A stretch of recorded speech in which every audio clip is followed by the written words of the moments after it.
Welcome back to ज्ञान के world. नमस्कार दोस्तों, आज का वीडियो जो है वो शराबबंदी के टॉपिक पे है। क्योंकि ये जो है बिहार में काफ़ी कंट्रोवर्शियल टॉपिक है। कुछ लोग इसका जहां पूरी तरह से समर्थन करते हैं, वहीं कुछ लोग इसके विरोध में दिखाई देते हैं। दोस्तों, आप अपना राय कमेंट बॉक्स में जरूर दें। अगर आपको ये वीडियो पसंद आता है तो प्लीज़ लाइक करें और चैनल को सब्सक्राइब जरूर करें। तो आप अलग अलग न्यूज़पेपर के कटिंग्स में देख सकते हैं, कभी सुप्रीम कोर्ट के द्वारा, कभी जो है वो बिहार हाई कोर्ट के द्वारा जो है सरकार को बीच बीच में डांट और फटकार लगाया जाता रहा है। साथ ही साथ लोगों के मरने का भी खबर आए दिन जो है अखबार में आपको देखने मिल जाता होगा। तो आज हम इस टॉपिक का जो है सो लगभग हर एस्पेक्ट में बात करेंगे। तो सबसे पहले ये देखते हैं कि पूरे देश में 5 ऐसा स्टेट और यूटी है जहां पूरी तरीके से या फिर आंशिक रूप से शराबबंदी का कानून है, जिसमें बिहार, गुजरात, लक्षद्वीप, नागालैंड और मिजोरम है। अगर हम बात बिहार का करें तो बिहार में जो है 25 नवंबर 2015 के दिन सीएम नीतीश कुमार के द्वारा ये घोषणा किया गया था कि 1 अप्रैल 2016 से पूरी तरीके से बिहार के सीमा में लीकर को बैन कर दिया जाएगा। और फिर इसको जो है 5 अप्रैल 2016 के दिन जो है इसको ऑफिशियल कर दिया गया। साथ ही साथ ऑल टाइप ऑफ लीकर को बिहार के जो बॉर्डर है उसके अंदर बैन कर दिया गया। अगर हम बात करें कि इसको लागू किस तरीके से किया गया, तो बिहार एक्साइज एक्ट का जो रूल नंबर 12A है उसके तहत जो है बिहार में किसी भी प्रकार का इंटॉक्सिकेंट या लीकर का जो है मैन्युफैक्चर, स्टोरेज और डिस्ट्रीब्यूशन, ट्रांसपोर्टेशन, परचेज और कंजम्पशन, ये सारा चीज को प्रोहिबिट कर दिया गया, यानी कि निषेध कर दिया गया। दोस्तों,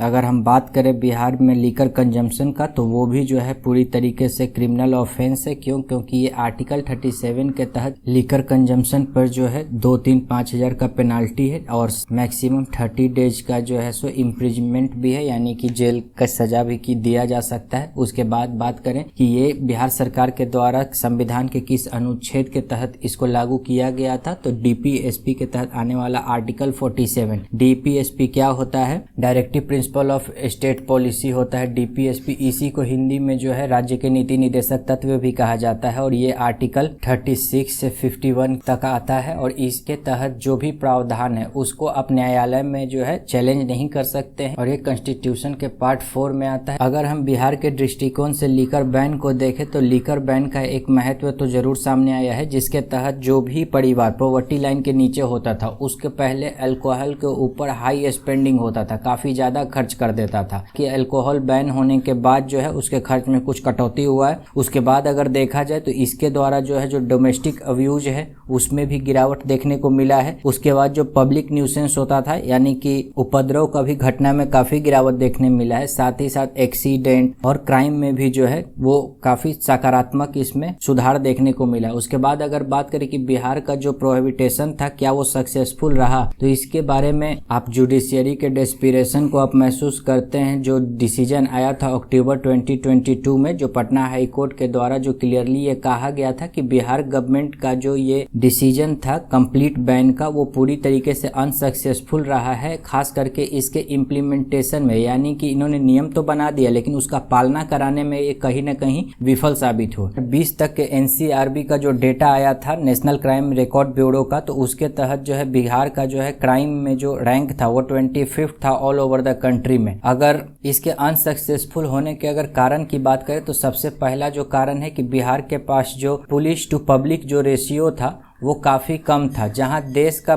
पुलिस टू पब्लिक रेशियो 152.80 है पर 1 लाख व्यक्ति पर, तो वहीं जो है सो कि बिहार का कुल जो है 1 लाख व्यक्ति पर महज 75.16 पुलिस है, जो कि काफी कम है ये औसत से। लगभग इसके आधा से भी कम जो है बिहार के पास पुलिस। और यही कारण है कि इस नियम का सही से क्रियान्वयन नहीं हो पाया। हालांकि अभी बिहार सरकार के द्वारा मद्य निषेध पुलिस का भी जो है भर्ती किया जा रहा है, लेकिन दोस्तों ये रेशियो इतना कम है कि इसको पूरा करने में बिहार का बहुत बड़ा बजट जो है इसमें चला जाएगा। और ये डेटा जो है यूनियन मिनिस्टर जो स्टेट के हैं नित्यानंद राय के द्वारा लोकसभा में ये दिया गया था। अगर बिहार का जो सैंक्शनड स्ट्रेंथ है, यानी कि होना कितना चाहिए बिहार में पुलिस टू पब्लिक अगर रेशियो की बात करें पर 1 लाख व्यक्ति पर कितना पुलिस होना चाहिए, तो वो जो है 115.08 होना चाहिए। और अभी है कितना, तो अभी जो है सो 75.16 ही है पूरे 1 लाख व्यक्ति पर बिहार में पुलिस। अगर हम बीबीसी के डेटा को माने तो 21 नवंबर 2022 तक जो है बिहार में कुल केस जो रजिस्टर हुआ है लीकर बैन के बाद वो जो है 5,05,000 के आसपास, 5 से 6 हजार के आसपास जो है टोटल लीकर बैन के केस जो है रजिस्टर हुआ है। वहीं जो है ये विगत 6 से 7 वर्षों में जो है 6 वर्ष में जो 2021-22 की बात अगर करें तो ये विगत 6 वर्षों में जो है वो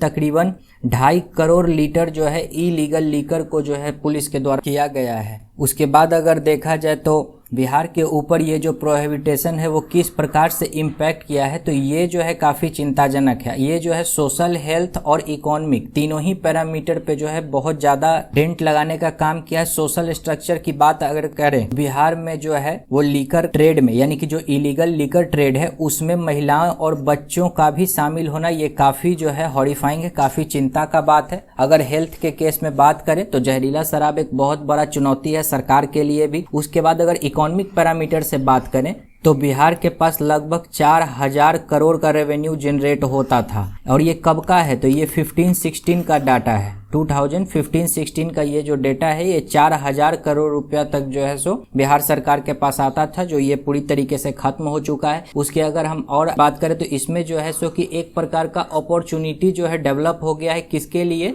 तो ऑर्गेनाइज्ड क्रिमिनल ग्रुप के लिए। देखिए, जब गवर्नमेंट के द्वारा जब इस चीज को ऑर्गेनाइज किया जाता है तो इसमें एक पूरी तरीके से रेगुलेटरी फ्रेमवर्क होता है, यानी कि एक पूरा नियम और कानून होता है और उसी के तहत इसको जो है डिस्ट्रीब्यूट किया जाता है। साथ ही साथ जो इसका एक मानक होता है कि किस तरीके का आप लीकर को जो है सेल कर सकते हैं, कितना उसमें अल्कोहल का मात्रा होगा। लेकिन जब अनऑर्गेनाइज्ड क्रिमिनल ग्रुप के द्वारा ये काम किया जाता है तो किसी भी प्रकार का कोई पैरामीटर नहीं होता है। और इतना ही नहीं, जो टैक्स जो गवर्नमेंट के पास आना चाहिए वो टैक्स गवर्नमेंट के पास ना आकर के ये कहाँ चला जाता है, तो अंडरग्राउंड पैरेलल इकोनॉमिक के तहत जो है सो ये असामाजिक तत्व यानी कि एंटी सोशल एलिमेंट के पास चला जाता है। और इसके आने से जो अल्कोहल का कंजम्पशन है वो कम तो हुआ है लेकिन अभी बंद नहीं हुआ है। साथ ही साथ जो डिमांड जो है इसके सब्स्टिट्यूट का वो बढ़ गया है, ये सबसे बड़ा चिंता का विषय है। यानी कि अल्कोहल बंद हो जाने के बाद इसका सब्स्टिट्यूट जैसे ड्रग्स हो गया, अलग अलग टाइप का टोबैको हो गया, ये सब का जो डिमांड है वो काफी यूथ में ये बढ़ गया है और ये जो है काफी चिंता का विषय है बिहार सरकार के लिए। और जो हम रेवेन्यू की बात कर रहे थे 4000 करोड़ का, तो ये जो है वो 4000 करोड़ रेवेन्यू जो है 2015-16 में था गवर्नमेंट के पास। अब आप सोच सकते हैं ये 7 साल का ये टेन्योर गुजर चुका है तो ये 28,000 करोड़ के आसपास जो है बिहार सरकार का लॉस हो चुका है अभी तक। उसके बाद हम बात करें कि आखिर ये जो इथेनॉल और मिथेनॉल 2 प्रकार का अल्कोहल होता है, ये जो है कंजम्पशन के लिए उचित होता है। हालांकि इसी को जो है जहरीला शराब बोलते हैं मिथेनॉल को। ये दोनों में अंतर क्या है, तो केवल एक कार्बन का जो है अंतर होता है, ये इसका केमिकल फॉर्मूला है। दोनों ही जो है बिल्कुल एक जैसा ही कलरलेस होते हैं और इसको जो है आइडेंटिफाई कर पाना इतना आसान नहीं होता है इथेनॉल और मिथेनॉल। अगर अब हम बात करें कि किस प्रकार से अल्कोहल का निर्माण होता है, तो ये 2 प्रकार का होता है। एक फर्मेंटेशन प्रोसेस से होता है, दूसरा डिस्टिलेशन प्रोसेस से होता है। ये जो है प्रॉपर टेक्नोलॉजी की आवश्यकता होता है डिस्टिलेशन प्रोसेस से अल्कोहल के निर्माण में, और इसमें काफी कम चांस होता है पॉइजनस होने का, एकदम बिल्कुल ना के बराबर इसका चांस होता है पॉइजनस होने का। वहीं अगर हम बात करें कि जो फर्मेंटेशन प्रोसेस से जो अल्कोहल का निर्माण होता है उसमें क्या होता है कि पॉइजनस होने का चांस काफी ज्यादा बढ़ जाता है। और जो देसी शराब होता है उसमें जो है फर्मेंटेशन प्रोसेस का ही उपयोग किया जाता है। देसी शराब के निर्माण में जो है ग्रेन हो गया, फ्रूट, शुगर केन, महुआ, डेट्स और राइस का उपयोग किया जाता है। ये अलग अलग चीजों को फर्मेंटेट किया जाता है ईस्ट के सहयोग से और फिर जो है सो इससे अल्कोहल को निकाला जाता है। अगर हम बात करें कि जो अल्कोहल है वो पॉइजनस कैसे हो जाता है, तो अल्कोहल को ज्यादा इंटॉक्सिकेटिंग बनाने के लिए यानी कि इसमें ज्यादा मादक यानी ज्यादा नशीला बनाने के लिए जो है इसमें यूरिया का उपयोग किया जाता है, ऑक्साइटोसिन और मिथेनॉल का उपयोग किया जाता है। और यही जब इसको ज्यादा इंटॉक्सिकेटिंग बनाने का जब प्रयोग किया जाता है तो इसमें जो है इन सारी चीजों की मात्रा को बढ़ा दिया जाता है। और जब इसका मात्रा एक लिमिट से ज्यादा बढ़ जाता है तो उस केस में इथाइल अल्कोहल जो है वो मिथाइल में कन्वर्ट हो जाता है और मिथाइल में कन्वर्ट होने के बाद यही जो है सो पॉइजनस बन जाता है। अगर हम बात करें कि अगर मिथाइल अल्कोहल पी लिया जाए तो उससे क्या इम्पैक्ट पड़ेगा बॉडी पे, तो ये बॉडी में जैसे ही इंटर करता है तो ये स्पेसिफिक किस्म का एक एसिड का निर्माण करता है। बॉडी के अंदर एक खास किस्म का एसिड बनाएगा और जिसका असर डायरेक्ट जो है इंसान के ब्रेन पर होता है। और सबसे बड़ा जो इसमें खतरा होता है वो इंसान जो है वो ब्लाइंड हो जाता है और कई बार जो है पॉइजनस लीकर के कारण इंसान का जो है वो लाइफ भी खतरा में पड़ जाता है। अगर हम गवर्नमेंट डेटा की बात करें तो अब तक जो ऑफिशियल डेथ है यानी जो आधिकारिक मौत है वो 199 है, और अगर संदिग्ध मौत की बात करें तो ये 269 मौत हुआ है जहरीला शराब कंज्यूम करने के कारण। बस इसमें एक सबसे बड़ा जो सेटबैक वो ये है कि अभी तक 30 केस लॉन्च हो चुका है 2016 से लेकर 2022 तक, लेकिन इसमें अभी तक एक भी दोषी अभी तक नहीं पकड़ा गया। दोषी का मतलब कौन? जो जहरीला शराब बनाता है, उसको अभी तक सजा नहीं हुआ है। अगर हम बात करें तो पहली बार पुलिस हेडक्वार्टर के द्वारा इस बार 2022 में एक डेट रिलीज किया गया जिसमें 30 केसेस का जिक्र है। और ये केसेस कौन सा है? ऐसा केस है जिसमें 10 या 10 से अधिक लोगों की मौत हुई है। तो आप सोच लीजिए कि जो 10 से नीचे वाला जो केस है उसको तो इसमें काउंट भी नहीं किया गया है। तो इसमें जिसमें 10 या 10 से अधिक लोगों की मौत हुई है नकली या जहरीला शराब पीने से, उसका जो संख्या है 2022 में वो सबसे अधिक 114 डेथ है। वहीं जो है सो 2021